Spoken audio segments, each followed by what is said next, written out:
Number 2, the inner boundary of a racetrack is formed by two opposite sides of a 400-yard square joined by two semicircles as shown in this figure.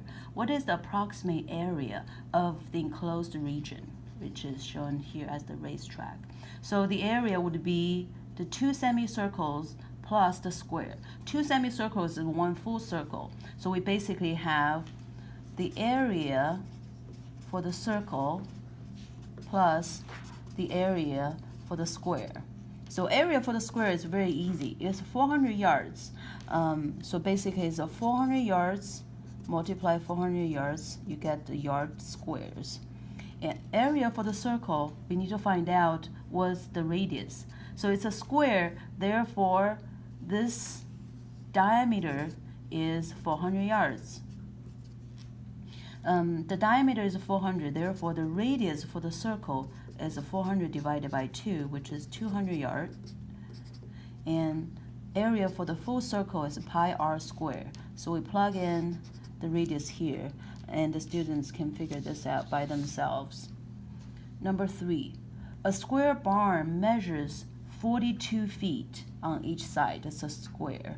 A goat is tethered here at one corner, and there is a length for the rope, and we need to figure out. So the first part of the question is, suppose the length of the rope is 28 feet.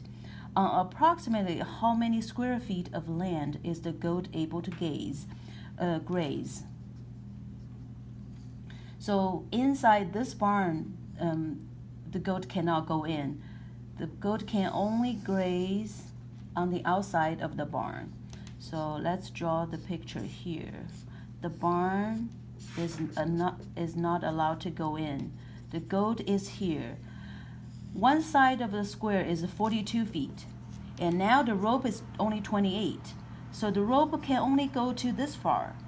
And so the goat can basically follow a circular shape. That's the maximum of area that the goat can go and graze. So if we look at this picture, we know that the picture is not very well drawn, but this is 3/4 of a circle, okay? Because the other quarter circle is inside the barn, the goat cannot go in. So for an area for a circle is pi r squared. Now we have 3/4 of that, so we basically have 3/4 multiply the area for the circle. Radius now is the length for the rope, is 28 feet. So now the problem changes. If we make the length for the rope longer than the side of the barn, what happens? It gets a little bit complicated. So we have 42 feet. The goat is here, tethered here. Now the rope is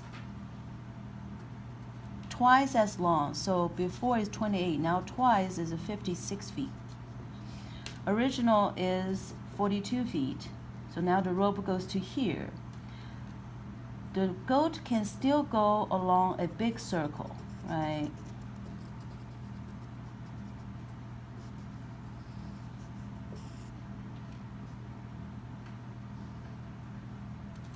So this is the additional 56 minus 42, that's 14 feet.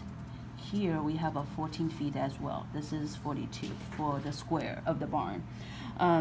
So we can still have this 3/4 of the big circle that the goat can graze. But remember, now the rope is bigger than the length for the barn, right? The rope can continue rotating that way. This little area the goat can also graze because the rope can go that way. It's similar for this side. So therefore there will be two more additional small areas, 1/4 of a circle, that the goat can graze. So we have 3/4 of the big area. So we use a bigger radius r, pi r squared, plus these two little areas, they have the same radius, which is 14 feet. We have 2 of a 1/4 area. This little r is 14 feet. This big R is 56 feet. So therefore, this is the total area that the goat be able to graze. So going from this little area to the big one and to this small one. So don't forget the two little areas.